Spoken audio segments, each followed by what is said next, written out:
사도행전 6번째 시간입니다. 방언이란 무엇인가? 라는 주제로 첫 번째로 나누도록 하겠습니다. 우리 사도행전 2장 5절부터 13절까지 우리 같이 한 목소리로 봉독하도록 하겠습니다. 시작. 그때에 경건한 유대인들이 천하 각국으로부터 와서 예루살렘에 머물러 있더니 이 소리가 나매 큰 무리가 모여 각각 자기의 방언으로 제자들이 말하는 것을 듣고 소동하여 다 놀라 신기하게 여겨 이르되 보라, 이 말하는 사람들이 다 갈릴리 사람 아니냐? 우리가 우리 각 사람이 난 곳 방언으로 듣게 되는 것이 어찌 됨이냐? 우리는 바데인과 메데인과 엘람인과 또 메소포타미아, 유대와 갑바도기아, 본도와 아시아, 부르기아와 밤빌리아, 애굽과 및 구레네에 가까운 리비아 여러 지방에 사는 사람들과 로마로부터 온 나그네 곧 유대인과 유대교에 들어온 사람들과 그레데인과 아라비아인들이라. 우리가 다 우리의 각 언어로 하나님의 큰 일을 말함을 듣는도다 하고 다 놀라며 당황하여 서로 이르되 이 어찌 된 일이냐 하며 또 어떤 이들은 조롱하여 이르되 그들이 새 술에 취하였다 하더라. 아멘. 지난주에 우리는 오순절 성령강림이 어떤 의미인지에 대해서 같이 살펴봤습니다. 그 중에 기억해야 할 이 가장 중요한 내용은요, 이 성령 강림이 제자들이 기도를 열심히 해서 그에 대한 응답으로 성령 충만을 받게 된 어떤 개인적인 사건을 강조하는 것이 아니라고 했죠. 많은 사람들이 오순절 성령 강림을 말하면 그런 식으로 이해하는 경향이 있는데 개인적으로 적용하지만 그게 먼저가 아니라고 했습니다. 그게 아니라 이 오순절 성령 강림은 주님의 십자가와 부활과 승천과 마찬가지로 역사적인 사건이라고 했죠. 다시 말해서 주님이 죽으시고 다시 사신 것이 반복될 수 없는 것과 마찬가지로 오순절 성령 강림은 역사상 단 한 번 있었던 사건이라는 것입니다. 이에 대해서 우리가 이제 구약 말씀들을 보면서 확인을 했는데요. 먼저 이 절기들을 통해서 확인을 했었죠. 구약에는 이스라엘 농경 문화랑 관련이 해서 여러 가지 절기들이 나오는데요. 그 절기들은 구속사의 중요한 한 사건들을 다 예표하고 있다라고 말씀을 드렸었습니다. 그리고 그 구속사의 중요한 사건들은 그 절기들을 통해 예표된 대로 성취되었다라고 말씀을 드렸죠. 그래서 6월절은 주님의 십자가를 예표했고, 무교절 기간에 이제 안식 후 첫날이 되는 이 초실절은 주님의 부활로 이어졌고요. 그리고 그 7주의 기다림 후에 누룩을 넣어서 만든 유교병, 밀빵을 먹는 풍요의 절기 오순절은 성령 강림으로 이어진 것이었습니다. 그래서 그 오순절에 이 신약의 첫 번째 이 대추수인 3,000명의 회심이 일어났던 것이죠. 이 3,000명 회심은 오순절에 어떤 영적인 풍요가 임했는지 구약과 아주 대조적으로 보여주는 그런 사건이라고 했습니다. 이때 구약에 어떤 사건과 대조되는지도 제가 말씀을 드렸는데, 출애굽기에서 모세가 오순절 기간에 시내산에 올라서 하나님께 말씀을 받고 내려와서 그 말씀을 전했습니다. 그리고 그 후에 몇 번을 더 같은 방식으로 오르고 내리면서 이 율법을 하나님께 받고 전했죠. 그죠? 근데 그렇게 율법을 들고 모세가 산에서부터 내려올 때마다 이스라엘 백성들은 그 율법 앞에서 두려움을 느꼈고 또 심판을 실제로 당했던 겁니다. 그때 받은 심판이 바로 3,000명이 죽임을 당한 그런 심판이었죠. 바로 이와 대조되는 모습으로 주님이 승천하시고 오순절에 성령님을 내려주실 그때에는 이제는 더 이상 이 두려움이 아니고 심판이 아니고 오히려 성령으로 충만케 되는 역사가 일어났던 겁니다. 본래 율법은 죄인들을 밖에서 공격하고 밖에서 정죄하고 죽이는 것이 율법이었는데, 성령으로 세례받고 새 마음을 받은 자들은요, 그리스도와 연합했기 때문에 그런 식으로 율법의 정죄를 더 이상 받지 않고 오히려 그 율법이 신비에 새겨졌기 때문에, 마음에 새겨졌기 때문에 그 율법을 정확히 딱 알아보고 그것을 즐거워하고 또 순종하는 자로 자라나게 된다라는 것이었습니다. 그죠? 이렇게 누가는 구약의 내용들과 오순절 성령 강림이 어떤 식으로 이어지고 또한 성취되는지를 우리에게 이렇게 보여줌으로써 이 성령 강림이 역사상에 단 한 번 있는 그 전과 후를 완벽히 구분짓는 사건이었음을 분명히 보여주고 있는 것입니다. 자, 이제 오늘은 그 후에 이어지는 말씀을 통해서 그 역사상 단 한 번 있었던 오순절 성령 강림과 이 방언의 관계에 대해서 좀 생각을 해보려고 하는데요. 먼저 우리가 지난주에 마지막으로 살펴본 9절, 4절부터 좀 다시 한번 보시면 4절에 이렇게 나와 있었습니다. 그들이 다 성령의 충만함을 받고 성령이 말하게 하심을 따라 다른 언어들로 말하기를 시작하니라. 이게 어떤 상황이라고 했습니까? 주님이 승천을 딱 하시고 성령님을 보내주셨는데 그 모습은 하나님의 아주 강력한 임재의 모습, 하늘로부터 급하고 강한 바람 같은 소리와 불의 혀같이 갈라지는 것이 보였다라고 묘사가 되었죠. 마치 시내산 위에서 모세가 여호와 하나님을 만나서 율법을 받을 때 그때와 동일한 모습이 모여있던 이 다락방에 똑같이 나타났던 겁니다. 그런데 그렇게 똑같이 나타났는데 시내산의 그 정상의 모습이 똑같이 나타났는데 사람들은 두려워하거나 떨거나 심판을 받지 않았고 오히려 반대로 성령 충만을 받았다는 것이죠. 하나님의 임재 앞에 두려워하고 떠는 것밖에는 지금까지는 생각할 수 없었던 사람들이었는데 이런 일은 정말 전에 없었던 놀라운 일이었다는 겁니다.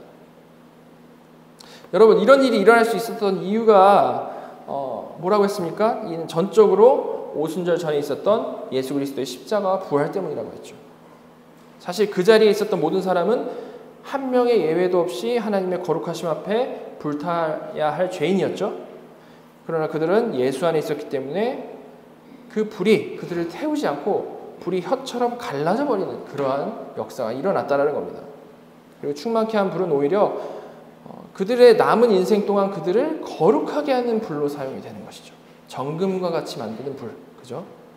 자, 여기까지가 이제 우리가 지난주에 살펴본 내용이었는데 이 내용 바로 뒤에 무엇이 이어졌습니까? 4절 뒷부분에 보시면 그렇게 성령 충만을 받은 제자들이, 그 놀라운 성령 충만을 받은 제자들이 성령이 말하게 하심을 따라 다른 언어들로 말하기를 시작했다라고 말씀을 하고 있습니다. 여기서 이 다른 언어들이라는 이 표현이 바로 글로사, 방언을 말하는 겁니다. 방언.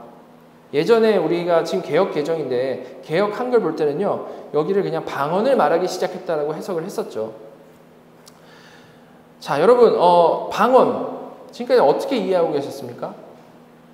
저는 예전에 여러 목사님들 통해서 들었던 그런 설명을 생각을 해보면 이 4절 말씀처럼 성령 충만함을 받으면 방언을 할 수 있게 되니까 제자들처럼 열심히 기도해서 성령 충만해져서 방언 받기를 사모해라, 뭐 이런 식으로 설명을 듣거나 아니면 더 나아가서는 이 성령 세례 받은 증표로서 방언을 받아야 한다라는 그런 식으로까지 설명을 들었던 기억이 있습니다. 그래가지고 저는 이 방언에 대해서 고민을 많이 해봤고요, 받으려고 기도도 많이 해봤고, 소위 알 수 없는 이상한 말들 뱉어본 경험들도 있습니다. 뭐 할렐루야도 빨리 해보고 뭐 여러 가지 해본 것 같은데요. 자, 여러분들은 이런 방언에 대한 어떤 경험 있으십니까? 이런 방언이 우리 시대에 정말 성령 받은 증거일까요? 자, 일단 4절에서 방언, 이 다른 언어들이라고 나와 있는 이 단어는 말씀드린 대로 헬라어로 하면 글로사라는 단어인데요. 우리가 이 방언 받은 사건의 의미를 제대로 이해하기 위해서는, 이게 도대체 어떤 의미인지를 제대로 이해하기 위해서는 이 단어가 이 구약에서부터 어떻게 계속해서 쓰여져 왔는가, 그래서 그 당시 사람들에게 이 놀라운 사건이 있었을 때 이게 어떤 식으로 이해되었을까부터 우리가 생각을 해봐야 맞을 겁니다. 21세기의 선입견을 딱 가지고 이 사건의 의미는 이거 같다 이런 식으로 하기 전에 우리가 먼저 해야 할 것은 성경에서 이 단어를 어떻게 사용해 왔는지를 보고 그 맥락을 딱 먼저 파악을 하는 거죠. 그죠? 자, 그래서 이 단어가 어떻게 쓰였는지 확인을 하기 위해서 구약을 이제 헬라어로 번역한 70인역에서 이 단어를 똑같이 찾아보면요. 사실 상당히 많은 곳에 이 단어가 나오고 있음을 볼 수가 있습니다. 자, 일단 성경에서 가장 먼저 이 글로사라는 단어가 나온 창세기 10장을 보시면 10장 5절 이들로부터 여러 나라 백성으로 나뉘어서 각기 언어와 종족과 나라대로 바닷가의 땅에 머물렀더라. 노아 시대에 관련된 말씀인데 여기서 각기 언어와 종족과 나라라고 할 때 이 언어라는 단어가 헬라어로 글로사, 히브리어로 라숀이라는 단어입니다. 물론 뭐 그 쓰임 보시다시피 너무 명백하게 종족과 나라에 따른 다른 언어, 외국어라고 쓰였죠. 그죠? 또 뭐 되게 많지만 한국 더 보면 신명기 28장 49절 곧 여호와께서 멀리 땅끝에서 한 민족을 독수리가 날아오는 것 같이 너를 치러 오게 하시리니 이는 내가 그 언어를 알지 못하는 민족이요. 여기서는 내가 그 언어를 알지 못하는 민족이요에서 언어라는 단어가 바로 글로사, 라숀입니다. 뭐 이해도 되게 많지만 구약에서 이 글로사라는 단어는요. 뭐 뜻이 다른 의미도 있는데 아예 구분되는 의미인 이 육체에 있는 우리 혀를 말할 때를 제외를 하고는 이 민족을 구분하게 하는 언어, 외국어라는 의미로 계속해서 쓰여왔다는 것을 우리가 확인을 할 수가 있는 겁니다. 구약에 보면 계속해서 그런 식으로 쓰였다는 거죠. 자, 그러니까 구약에서의 이런 흐름을 우리가 봤을 때에 사도행전 2장 4절에서 성령 충만한 제자들이 글로사를 말하기 시작했다라는 것은 너무나도 그냥 당연하게 말 그대로 정말 그들이 외국어를 하기 시작했다라는 그런 말인 겁니다. 그렇게 이해하는 게 그냥 너무 자연스러운 거죠. 성경이 계속해서 그렇게 얘기해 왔으니까요.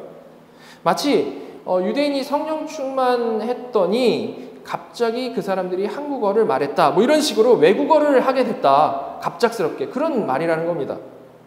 이렇게 구약에서부터 흘러내려오는 흐름만 우리가 좀 잘 생각을 해봐도 이 본문이 뭐 은사주의에서 말하는 막 기괴한 방언과는 전혀 상관이 없다라고 생각하는 게 그냥 매우 당연스러운 해석이라는 거죠. 그죠? 자, 그런데 더 중요한 것은 이들이 이렇게 새로운 언어, 외국어를 하게 되었다는 게 과연 무슨 의미가 있을까라는 겁니다. 그렇지 않겠습니까? 말씀드린 대로 오순절 성령 강림은 역사상 한 번 있었던 역사적인 사건입니다. 따라서 여기서 우리는 이 사건을 딱 공식화시켜가지고 성령 세례 받으면 그리고 성령 충만하게 되면 방언을 받는다. 뭐 이런 식으로 기억할 게 아니고 하나님께서 왜 그 수많은 일들 중에 정말 가능성 있는 여러 다양한 일들 중에 수많은 권능들 중에 성령 충만한 자들이 가장 처음으로 이 방언을 외국어를 하게 하셨는지 그에 담겨진 의미를 그로 인해 하나님이 주시고자 하는 메시지를 우리가 생각을 해봐야 되는 거죠. 신기하다 끝이 아니라 왜 하나님이 이런 일을 하셨을까?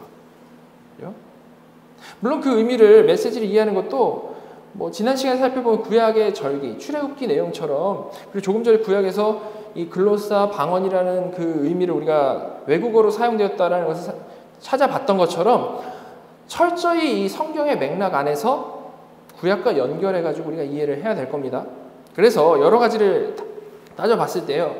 이 외국어를 하게 된 사건과 가장 직접적으로 연결돼서 그 의미를 이해할 수 있게 해주는 사건이 있는데 그것이 뭡니까? 그것이 바로 바벨탑 사건이죠. 바벨탑. 그 바벨탑 이야기가 나온 창세기 11장 보시면 먼저 1절부터 4절까지 보시면 온 땅의 언어가 하나요 말이 하나였더라. 이에 그들이 동방으로 옮기다가 시날 평지를 만나 거기 기류하며 서로 말하되 자 벽돌을 만들어 견고히 굽자 하고 이에 벽돌로 돌을 대신하며 역청으로 진흙을 대신하고 또 말하되 자 성읍과 탑을 건설하여 그 탑 꼭대기를 하늘에 닿게 하여 우리 이름을 내고 온 지면에 흩어짐을 면하자 하였더니 여기까지 보시면 1절 나온 대로 본래는 언어가 하나고 말이 하나였습니다.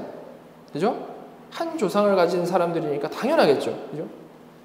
사실 이런 한 언어를 씀으로 인한 소통의 편리함, 너무 소통의 편리함을 가지고 사람은 마땅히 창조하신 하나님을 잘 섬겨야 했습니다. 그러나 인간의 죄성이 어떻습니까? 끊임없이 어떻게 해서든지 하나님을 거스르죠. 그죠? 하나님이 허락하신 모든 것으로 하나님을 거스르는 게 인간이라는 존재입니다. 그런데 이 바벨탑 사건에서 바로 그런 인간의 죄성이 매우 분명하게 드러났던 것이죠. 4절 보시면 그들은 탑을 쌓아가지고 하늘같이 높아져서 이름을 내고 흩어짐을 면하자라고 했습니다. 여러분, 하나님께서 인간에게 주신 기본 명령 무엇이었습니까? 우리가 많이 강조했죠. 생육하고 번성하고 땅에 충만하라. 즉 기본적으로 흩어지라라는 명령입니다. 하나님의 백성으로 흩어지라. 그런데 그들은 완전히 반대로 흩어짐을 면하자라고 하면서 이를 더 완벽히 하기 위해 탑까지, 성읍까지 아주 견고히 쌓았던 거죠. 절대 흩어질 수 없게. 이렇게 완전히 하나님 반대로 하고 있는 이 죄인들에게 하나님 어떻게 하신 겁니까? 5절 보시면 여호와께서 사람들이 건설하는 그 성읍과 탑을 보려고 내려오셨더라. 먼저 하나님이 강림하셨죠. 그죠? 그리고 그들의 죄의 결과인 성읍과 탑을 보셨습니다. 그들은 분명히 자신들의 노력과 자신들의 대단한 그 능력만으로 이런 업적을 이루어냈다라고 아주 자부하고 생각하고 뿌듯해하고 있었겠지만 사실은 전혀 그런 게 아니죠. 다 하나님이 주신 재료와 능력과 환경 안에서 이 모든 것들을 해냈던 겁니다. 자, 이어지는 하나님의 심판만 잘 생각해봐도 인간이 사실은 진짜 할 수 있는 게, 스스로 할 수 있는 게 하나도 없다라는 것을 우리가 생각해 볼 수 있죠. 6절부터 보시면 여호와께서 이르시되 이 무리가 한 족속이요 언어도 하나이므로 이같이 시작하였으니 이후로는 그 하고자 하는 일을 막을 수 없으리로다. 자, 우리가 내려가서 거기서 그들의 언어를 혼잡하게 하여 그들이 서로 알아듣지 못하게 하자 하시고 여호와께서 거기서 그들을 온 지면에 흩으셨으므로 그들이 그 도시를 건설하기를 그쳤더라. 그러므로 그 이름을 바벨이라 하니 이는 여호와께서 거기서 온 땅의 언어를 혼잡하게 하셨음이니라. 여호와께서 거기서 그들을 온 지면에 흩으셨더라. 그들은요, 스스로의 능력과 스스로의 노력으로 이런 성읍을 이루고 탑을 쌓았다라고 생각하면서 살고 있었지만 사실 그들은 하나님이 기본적으로 주셨던 복, 한 언어라는 혜택 아래서 그런 것들을 이루었던 겁니다. 그러나 교만한 그들은 그런 혜택은 그냥 너무 당연한 거라고 생각을 했고 그저 그들이 스스로 그 모든 것을 이루었다라고 생각하면서 살았던 거죠. 교만하게요. 이에 대해서 하나님께서는 그 언어를 혼잡하게 하시는 심판을 내리셨던 겁니다. 즉 이제는 소통이 되고 싶어도 안 되는 언어적 장벽이 그들에게 딱 생긴 거죠. 더 이상은 당연하던 게 당연한 게 아닌 게 된 겁니다. 여러분, 지금 우리에게는 언어가 달라가지고 소통이 안 되는 거 매우 자연스러운 일입니다. 우리 미국에 사니까 그런 걸 더 많이 이렇게 느끼면서 살잖아요. 근데 본래 소통이 안 된다라는 것을 생각지도 못했던 그들에게 이 하나님의 심판은 정말 상상할 수도 없는 어려움을 동반하는 심판이었을 겁니다. 경험이 그런 언어의 혼잡 이런 경험이 없었던 그런 사람에게 소통이 전혀 안 된다는 게 얼마나 답답하고 힘든 일이었겠습니까? 어쩌면 그들은 이 언어가 달라졌다라는 그 개념 자체도 없었을지도 모르겠습니다. 그냥 어느 날부터 갑자기 서로 다 못 알아들을 말을 하니까 그냥 서로 미쳤구나 이렇게 생각할 수도 있는 거 아닙니까? 그죠? 정말 큰 어려움을 겪게 된 거죠. 이렇게 이들은 흩어짐을 면하고 강해지기를 원해서 자신들이 고안한 방법으로 탑을 쌓으면서 하나님을 대적을 했지만 오히려 그로 인해 전에 겪어본 적 없었던 언어적 불통이라는 심각한 어려움을 가지고 흩어져 버리게 된 겁니다. 외롭고 쓸쓸하고 고통스러웠겠죠. 자, 그리고 그 후 역사는 이제 늘 그런 언어적 장벽을 중간에 두고 흘러가게 되는 겁니다.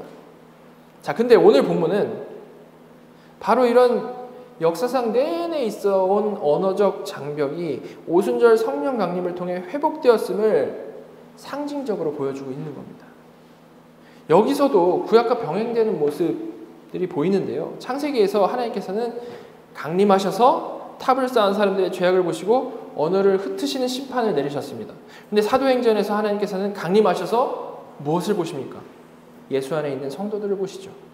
그래서 이는 심판이 아니고 반대로 성령님으로 충만케 하시고 또한 방언을, 외국어를 하게 하심으로 바벨에서 혼잡하게 되었던 언어를 다시 회복시켜 주신 것입니다.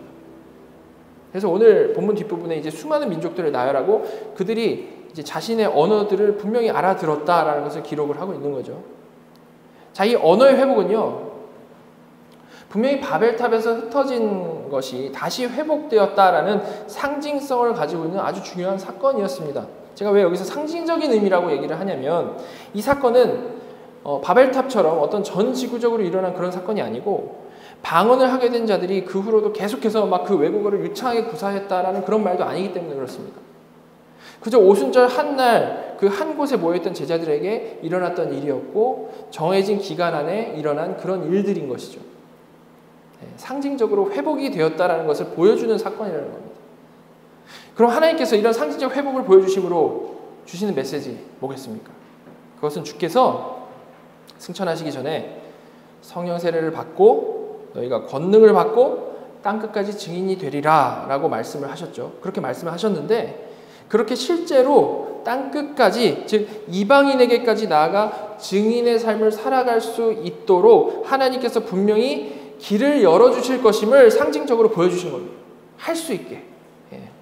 바벨 이래로 지금까지 하나님의 심판에 의해서 언어가 철저히 단절이 되어 있었고 영적으로는 하나님의 백성 이스라엘에게만 딱 그 진리가 딱 묶여 있었는데 그들만의 것이었는데 하나님께서 그 직접 담을 딱 헐어주시고 이제는 이방인에게도 하나님의 큰 일을 듣게 하실 것이다 라는 메시지가 여기에 담겨 있는 것이죠.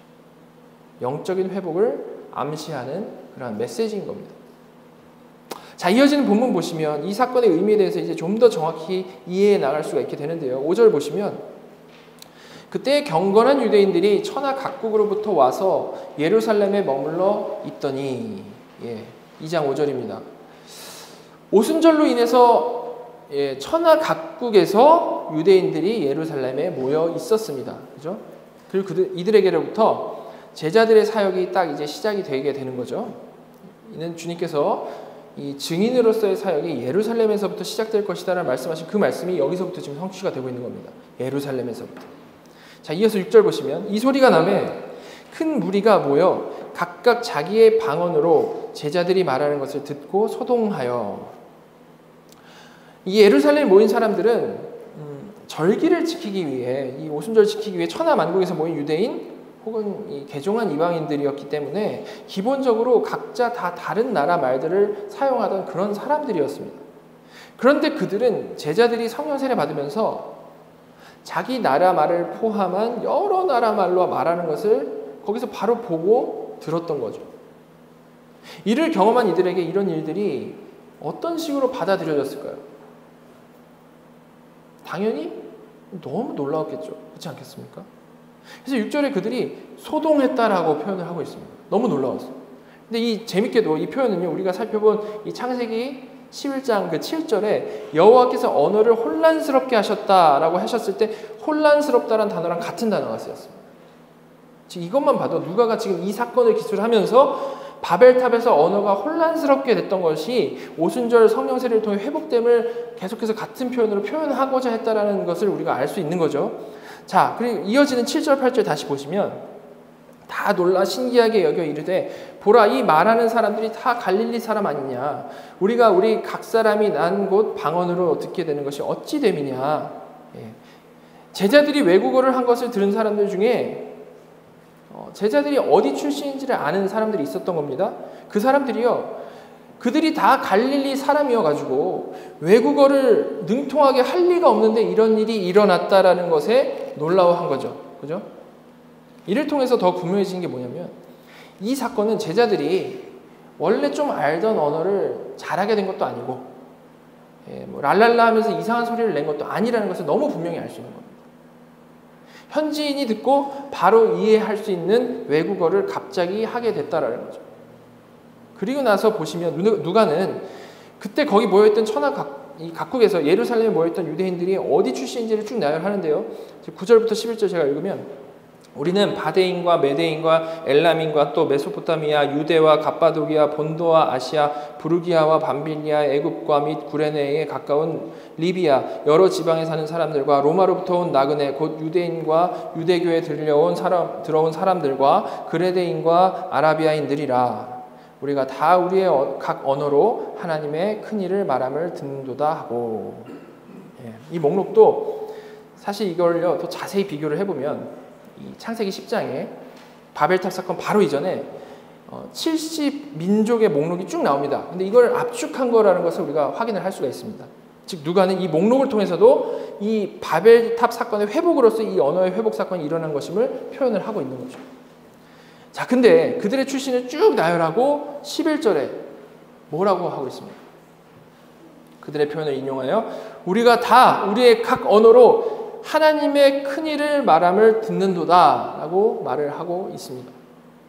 성령 충만한 자들이 방언을 함으로 각자 나라의 말로 딱 들을 수 있게 되니까 이를 듣게 된 사람들이 그 내용을 그들이 하나님의 큰일을 말한다 라고 요약을 하고 있다는 겁니다. 하나님의 큰일을 말한다. 이는 그냥 그런가 보다 지나칠 수도 있는 내용이지만 사실 우리가 이 말을 좀 잘 생각을 해보면요. 참 많은 것을 얻을 수 있습니다. 이거 잘 이해하는 게 중요한데요. 왜냐하면 이 내용을 통해서 성령 충만한 자들이 받는 이 방언이 구체적으로 정확히 무엇인지에 대한 정보를 우리가 얻을 수 있기 때문에 그렇습니다. 우리가 그냥 외국어를 하게 됐다라는 것까지는 알았지만 정확히 그게 뭔지는 아직 설명이 제대로 안 나왔었는데 지금 이 11절을 통해서 그게 뭔지를 알 수 있게 됐다는 거죠. 자, 그래서 일단 알 수 있는 가장 쉬운 것부터 정리를 해보면 이 방언의 내용이 지금 뭐라고 말씀하고 있습니까? 내용. 하나님의 큰일. 하나님의 큰일이라고 말씀을 하고 있습니다. 즉 방언을 했다라는 것은 그냥 그들이 보여주기식으로 외국어를 한 게 아니고 그 내용이 일관적이고 분명하게 하나님의 큰일이었다는 거죠. 하나님의 큰일. 여러 사람이 방언을 했는데 또 여러 사람이 들었는데 정리하니까 하나님의 큰일이라는 겁니다. 일관되게 하나님의 큰일이었다는 겁니다. 자, 이 하나님의 큰일이 무엇인지에 대해서 아예 하나님의 큰일이라는 제목으로 책을 쓴 헤르만 바빙크는 이렇게 설명을 하죠. 하나님의 큰일이란 단지 그리스도의 부활과 같은 특별한 사실에 관한 것만이 아니고 하나님께서 그리스도로 말미암아 성취하셨던 구원의 전 사역에 관한 것이다. 즉 제자들이 성령 충만하게 된 후에 외국어로 말한 내용은 삼위일체 하나님께서 구속사를 운행해 가신 일, 예수 그리스도의 성육신과 십자가와 부활과 승천, 성령 강림 등 그 모든 것을 포함하는 큰 일이었다는 겁니다. 간단히 말해서 우리는 이 방언의 내용이 복음이었다라는 것을 알 수 있는 거죠. 이렇게 11절을 통해서 우리는 방언의 내용이 무엇인지를 먼저 확인을 할 수가 있는 겁니다. 두 번째로 이 방언을 들은 자의 반응 좀 더 자세히 살펴보면요. 이를 들은 유대인들 중에 누구도 이를 듣고 하나님을 믿었다라든지 회심했다라든지 그런 식의 표현이 없습니다. 그렇지 않습니까? 분명 방언이 그들의 귀에 들렸고 이들은 그것을 자신의 모국어로 이해를 했으며 그 내용이 하나님의 큰일, 구속사의 핵심 메시지, 복음인데 그럼에도 불구하고 이걸 듣고 자신에게 막 적용하는 모습이나 이걸 듣고 회심한 그런 기록은 없다라는 거죠. 오히려 누가는 그 반응을 이렇게 기록하고 있습니다. 12절, 13절. 다 놀라며 당황하여 서로 이르되 이 어찌된 일이냐 하며 또 어떤 이들은 조롱하여 이르되 그들이 세술에 취하였다 하더라.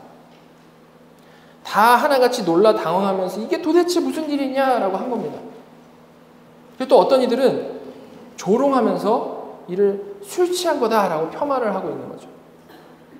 이렇게 그들에게 나왔던 반응들을 딱 우리가 이어서 보면 그 내용을 듣고 자기에게 적용하고 말고의 반응이 전혀 아니고요. 그저 막 깜짝 놀라하거나 안 좋게는 조롱하는 정도의 반응만 일어난 것을 볼 수 있습니다. 여러분, 그런데 이 사실은요. 이 방언을 이해하는 데 있어서 매우 중요한 부분이죠. 무슨 말인가 하면 방언은 지금까지 살펴본 대로 분명히 외국어이고 그 내용이 복음적인 하나님의 큰일이 맞지만 그렇다고 해서 그것 자체로는 복음을 전하는 용도는 아니었다는 겁니다. 복음을 전하는 용도는 아니었다. 복음적인 내용은 맞는데 근본적으로 복음 전하는 목적은 아니었다는 거죠. 방언이. 자, 그럼 이 방언 정체 무엇이었다라고 볼 수 있을까요? 그것이 바로 외국어로 된 찬송이고 외국어로 된 기도라고 볼 수 있는 겁니다. 즉 성령 세례 받은 제자들이 성령으로 충만하게 되어서 갑자기 외국어로 하나님께 기도하고 외국어로 하나님께 찬양했다는 거죠. 이를 옆에서 들어보니까 분명히 하나님의 큰일에 대해서 말하는 것이기는 한데 그것이 어떤 형식을 갖춘 설교, 말씀 선포가 아니고 찬양 혹은 기도였기 때문에 그저 이를 듣고 놀라움만 가지게 되었던 겁니다. 저들이 어떻게 우리나라 말로 찬양하고 기도하는가라는 그런 놀라움이었다는 거죠. 자, 방언이 이러한 것이라는 사실에 대해 좀 더 우리가 좀 분명히 확인하기 위해서 사도행전에서 방언이 나온 다른 부분 이어서 살펴보겠습니다. 10장에 보면 베드로가 이방인 고넬료 가정에 가가지고 설교를 하는 장면이 나오는데요. 그 이후에 이제 설교를 다 하고 방언에 대한 내용이 나옵니다. 그 부분 같이 보시면 44절부터 45절 먼저 보시면 베드로가 이 말을 할 때에 성령이 말씀 듣는 모든 사람에게 내려오시니 베드로와 함께 온 할례 받은 신자들이 이방인들에게도 성령 부어주심으로 말미암아 놀라니. 베드로가 고넬료의 집에 모인 사람들에게 설교를 했습니다. 그런데 오순절에 자신들이 경험했던 것처럼 그들이 이방인들에게도 성령 세례가 임한 것을 보게 된 겁니다. 근데 자신들이 받았을 때는 내가 받은 거니까 아는 거죠. 정말 받았으니까 아는데 남이 성령 세례 받은 거 어떻게 알고 놀랄 수 있는 걸까요? 어떻게 알고 놀랄 수 있죠? 누가는 그 이유에 대해서 분명히 이어서 설명하는 겁니다. 46절. 이는 방언을 말하며 하나님 높임을 들음이로라.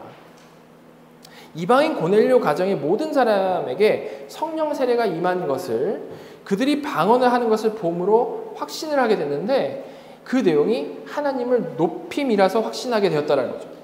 하나님을 높임이라서. 여러분 여기서 확인할 수 있는 게 뭡니까?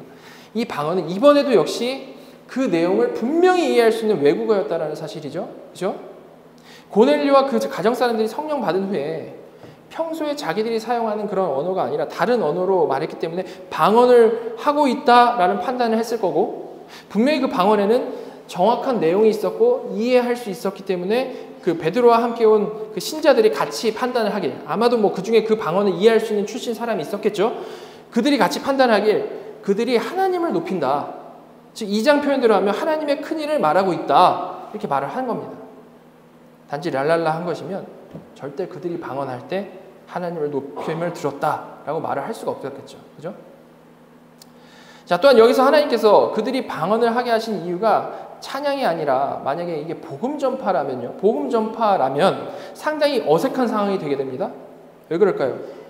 왜냐하면 지금 이 고넬료 집에는 전하는 베드로 그룹, 듣는 고넬료 지인들만 있었고 44절에서는 그들이 다 성령 받았다라고 했기 때문입니다.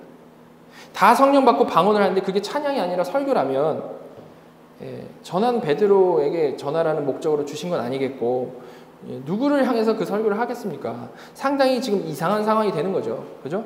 이를 통해서도 방언이 어떤 복음 설교 선포가 아니고 찬양이나 기도라는 것 우리가 다시 한번 또 한번 확인을 해볼 수가 있는 겁니다. 자, 이렇게 사도행전에서 전체적으로 확인되는 방언의 특성은요. 우리가 지난주에 잠깐 살펴본 이 오늘 본문 이후에 이어지는 베드로의 설교와 그 설교를 듣고 두려워하며 형제들아 우리가 어찌할 거라고 반응하고 또한 그 회심했던 그 사건 그거와 분명히 차이가 나는 모습이죠. 그죠? 설교를 듣고 회심한 것과 분명히 차이가 나는 모습이 먼저 방언을 통해서 나타나는 겁니다. 분명히 방언도 설교도 다 성령 충만한 자들이 하나님의 큰일을 말하는 거지 않습니까? 그런데 각각 그 용도가 다르다는 거죠. 그래서 우리가 다음 주에 좀 더 자세히 살펴보겠지만 이제 이 고린도전서에서 방언에 대해서 더 이제 자세하게 설명을 하는데 사도 바울은 이렇게 말씀을 하는 거죠. 먼저 고린도전서 14장 2절 보시면 방언을 말하는 자는 사람에게 하지 않고 하나님께 하나니 이는 알아듣는 자가 없고 영으로 비밀을 말함이라. 예. 일단 방언을 말하는 자는 사람에게 하지 않고 하나님께 한다라고 말을 하고 있습니다. 지금까지 이해를 잘 하셨으면 딱 이해가 되는 부분이죠. 방언이 설교가 아니고 기도이고 찬양이니까 방언의 대상은 하나님이신 게 너무 당연한 겁니다. 그죠? 근데 이어서 이는 알아듣는 자가 없고라고 하죠. 이거 무슨 의미일까요? 이건 이 편지의 대상이 고린도 교회라는 것을 생각을 하면 쉽게 이해될 수 있는 부분입니다. 우리가 살펴본 대로 사도행전에서 제자들이 방언할 때는요. 예루살렘의 온천하에서 온 수많은 사람들이 모여있는 그런 상태였습니다. 따라서 그런 상태에서 다양한 외국어를 말하면 알아들을 수 있는 상황이 됐던 거죠. 근데 한 지역교회, 이 고린도 교회 안에서 외국어를 하게 되면 그거 알아들을 사람이 없는 겁니다. 그 교회에 지금 맞지 않는 현상이라는 거죠. 이는 바로 그런 상황에 대한 설명인 겁니다. 뭐 다음 주에 더 자세히 설명을 드리겠지만.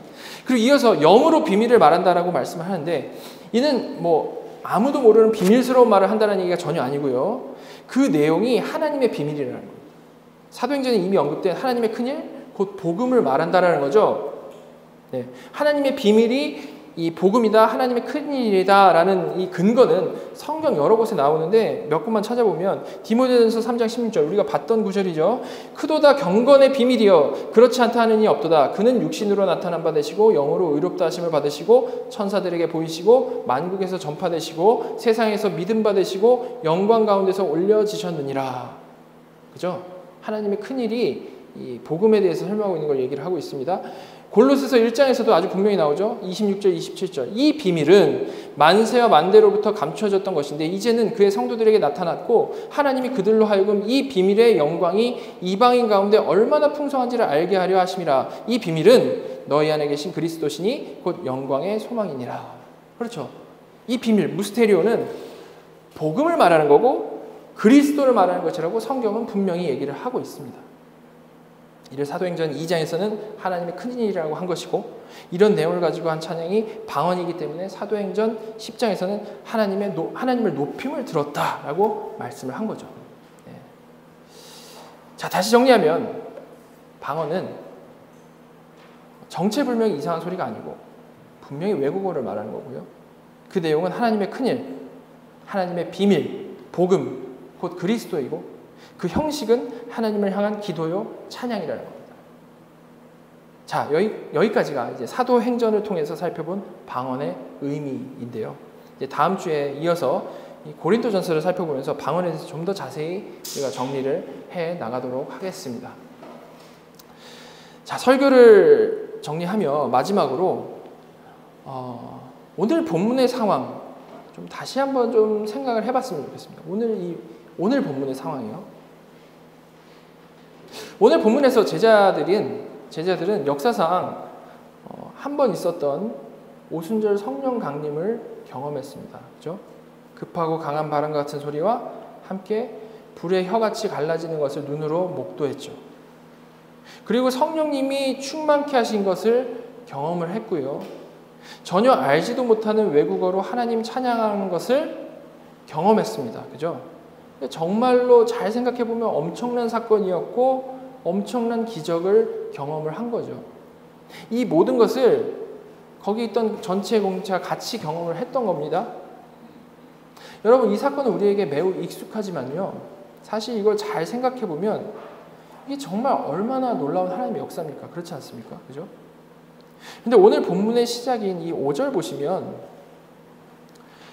소위 경건한 유대인들 그 사람들이 등장합니다. 경건한 유대인들이라면 적어도 하나님을 최선을 다해 믿으려고 하는 그런 사람들이어야 맞겠죠. 그죠? 뭐 멀리서 예루살렘 순례로 정도라면 그 정도 기대는 그들에게 해볼 수 있는 겁니다. 최선을 다해서 바르게 하나님을 온전히 믿으려고 하는 사람들. 근데 그런 사람들이 이제 이런 기적을 본 겁니다. 눈으로 본 거죠. 그리고 단지 봤을 뿐만 아니라 자신들이 가진 이 사전 지식으로 이 방언하는 제자들이 절대 외국어를 할 수 있는 그런 사람들이 아니다. 갈릴리 시골 사람들이다라는 그런 정보까지 서로 나누죠. 이거는 도대체 저들이 꾸며낼 수 있는 게 아니다. 그런 정보까지 나눕니다. 자, 그렇다면 그들이 정말 하나님을 진지하게 믿고자 하는 경건한 사람들이 맞다면, 그리고 그 방언을 들었을 때 그들이 다른 내용이 아니고 하나님의 큰일을 전하는 것을 직접 들은 것이 맞다면, 자기 입에서 말했듯이 하나님의 큰일을 전한 것을 직접 들은 게 맞다면 적어도 거기서 어떤 반응이 나와야 합니까? 그들에게서 어떤 반응이 나와야죠? 정말 하나님이 이들을 통해서 일하고 계신 거 아닐까?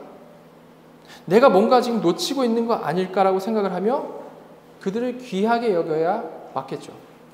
그렇지 않습니까? 누군가 하나님을 아주 신비하고 진지하게 정말 놀랍게 찬양하는데 참된 신자라면, 참된 하나님을 잘 믿어보고자 하는 마음이라면 이를 무시할 수가 없는 거죠. 근데 오히려 그 가운데 어떤 사람들이 있었다라고 분명히 말씀하고 있습니까? 이런 엄청난 일을 보고도 새 술에 취했다라고 조롱하는 사람이 있었다는 겁니다. 여러분, 여기서 그들의 어떤 마음이 보이십니까? 갈릴리 사람 따위에게 그런 일이 일어날 수 없다라고 깔보는 교만함과 동시에 나에게는 그런 일이 없다라는 것에 대한 이 질투심이 보이지 않습니까? 그죠? 자, 여러분, 그런데요, 이런 유대인들의 모습, 사실 우리에게도 익숙한 모습 아닙니까?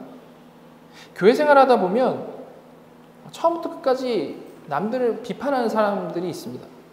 왜 그럴까요? 복음이 정말로 우리의 마음을 회복했었어야 하는데 그러지 못했기 때문에, 전혀 이 복음 앞에서 치유를 받지를 못했기 때문에 자존감이 낮고, 이 자존감이 낮은데 자기와는 다르게 남들은 막 은혜 받고 남들은 막 회복되는 것 같아 보이니까 이를 해결할 방법으로 나의 독한 말을 써서 나의 음해로 그들을 끌어내리려는 겁니다. 스스로를 마이너스라고 생각을 하고 있는데 남들이 플러스 되니까 그거 이제 못 보는 거죠. 또 반대 상황일 수도 있습니다. 그런 사람들은 교만해서 자기 스스로 꽤나 대단한 사람이라고 생각을 하고 있는데 갑자기 남들이 나보다 더 막 주목받는 상황이 온 겁니다. 그런 사람들은 절대 그걸 못 견디고 어떻게든 그 분위기 깨려고 하는 거죠. 내가 주목받지 못할 바에 남도 주목받지 못하게. 여러분, 이 두 경우의 이 마음 상태요, 정반대인데요, 이렇게 나타나는 행동은 사실 똑같은 겁니다. 복음의 능력을 경험하지 못한 자들의 전형적인 이 죄악된 모습인 거죠. 자, 성경에서도 이에 대해서 아주 분명히 말씀을 하고 있습니다. 갈라디아서 5장 19절부터 21절 읽으면, 육체의 일은 분명히 말하죠. 육체의 일은 분명하니 곧 음행과 더러운 것과 호색과 우상 숭배와 주술과 원수 맺는 것과, 여기까지는 우리 모두 다 죄라고 동의하죠.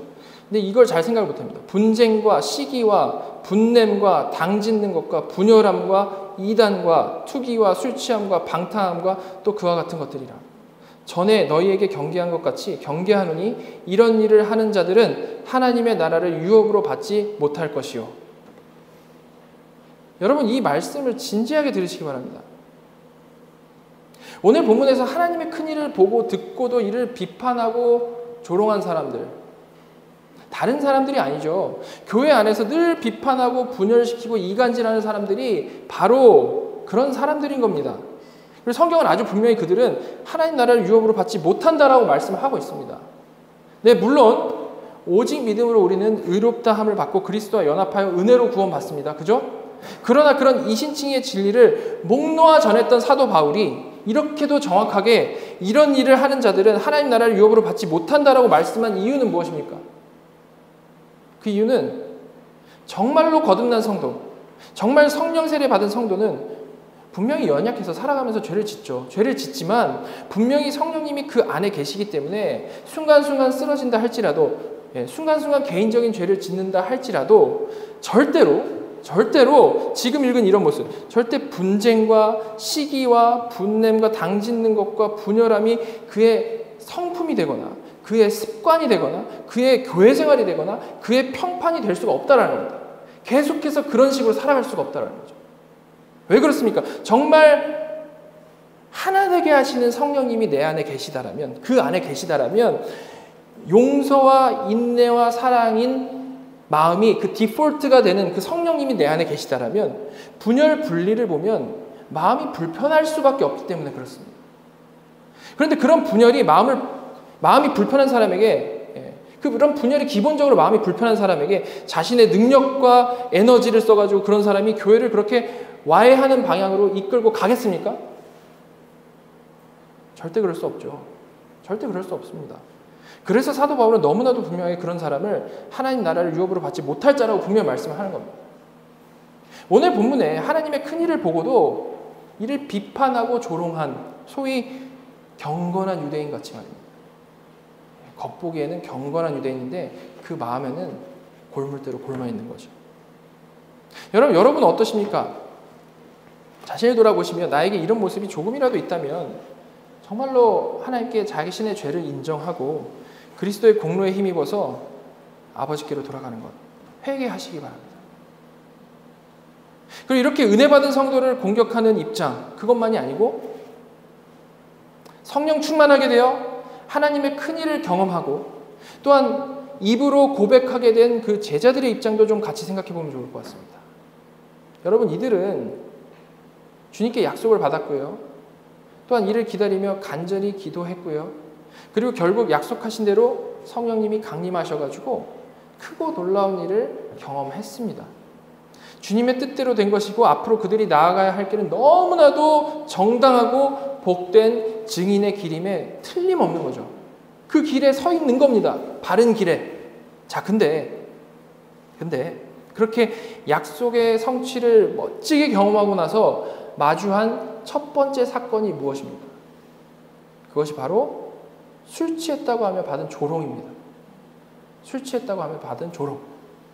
여러분, 이들은 전혀 술 취하지도 않았고요. 조롱받을 만한 어떤 행동도 하지 않았습니다. 그러나 너무나도 억울하게 술 취했다라는 음해를 당했고 조롱거리가 되어버렸죠.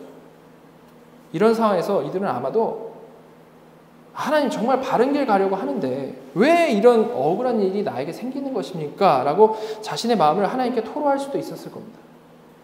정말 아무런 사심 없이 하나님이 명하신 그 길에 순종하고 나아가고 있는데 이상한 이런 비판이 올 때, 태클이 걸려올 때만큼 화가 나고 억울할 때가 없기 때문에 그런 거죠.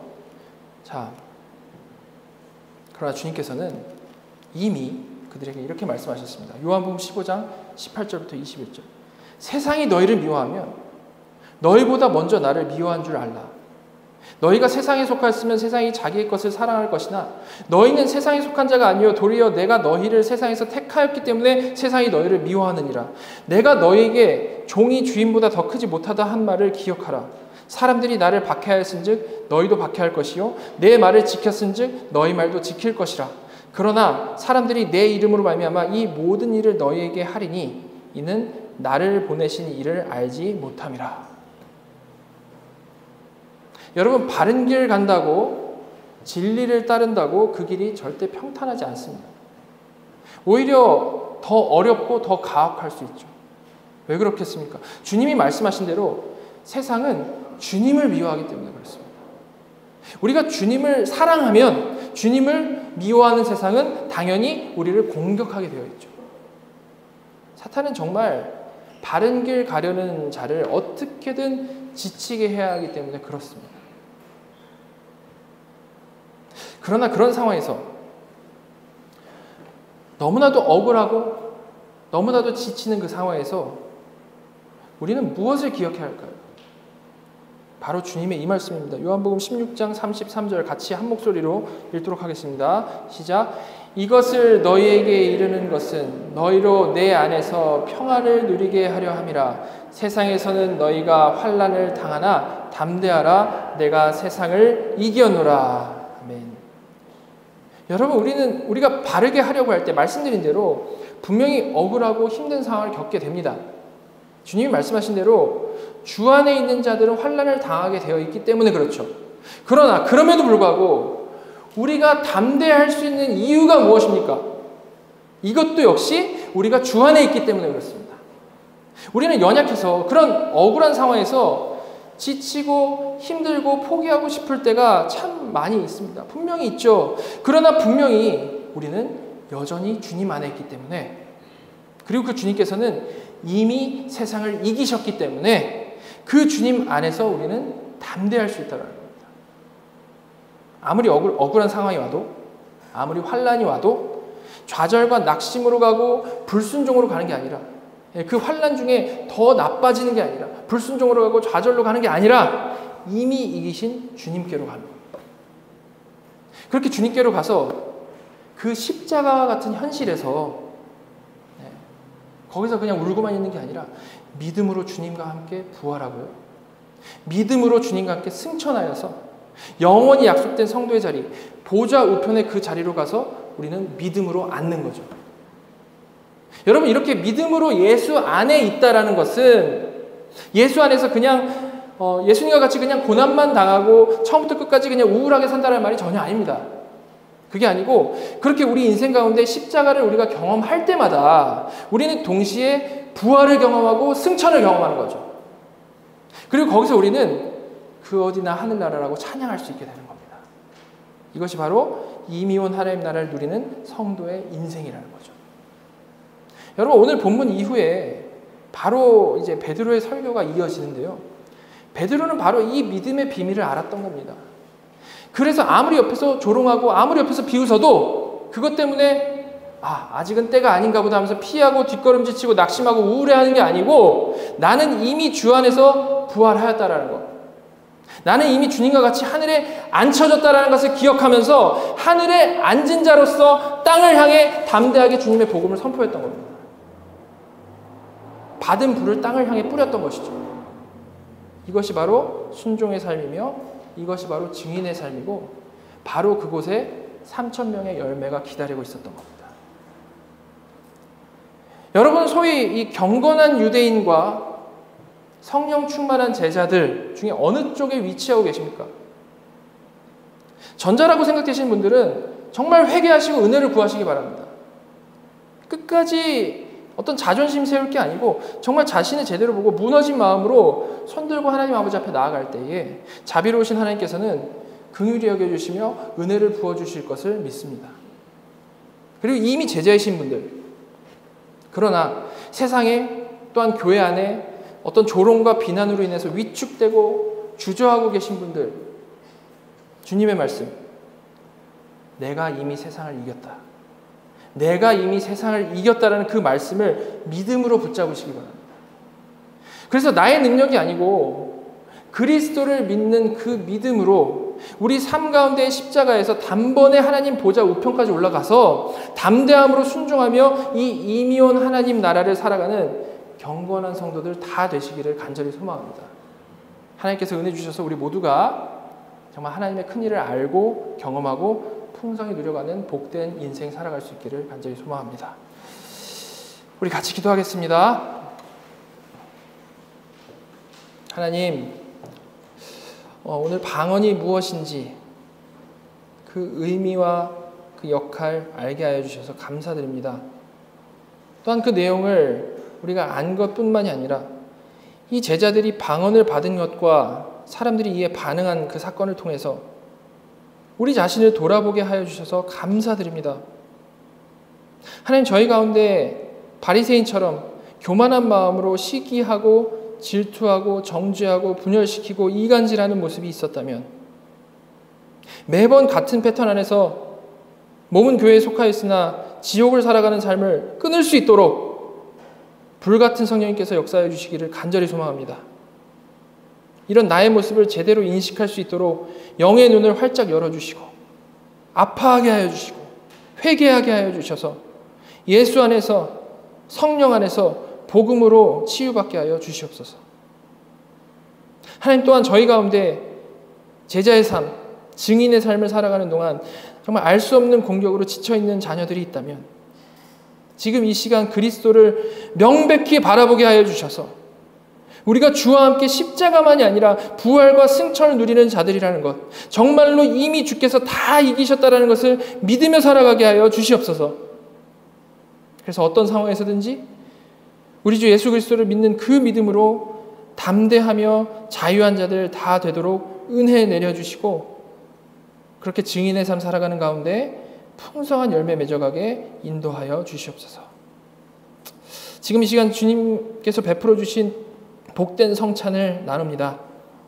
떡과 포도주를 나눌 때에 이미 승리하신 주께서 우리에게 주시는 살과 피라는 것을 우리가 깨닫게 하여 주시고, 그래서 그렇게 주님의 살과 피를 먹고 마신 그와 연합된 자녀로서 세상에 나아가 더욱더 담대히 하나님 나라를 전파하고 살아가는 저희 모두가 되게 하여 주시옵소서. 성찬 가운데 큰 은혜 주실 것을 믿사오며 살아계셔서 우리 예배를 받으시는 우리 구주 예수 그리스도의 이름으로 감사하며 기도드렸습니다. 아멘.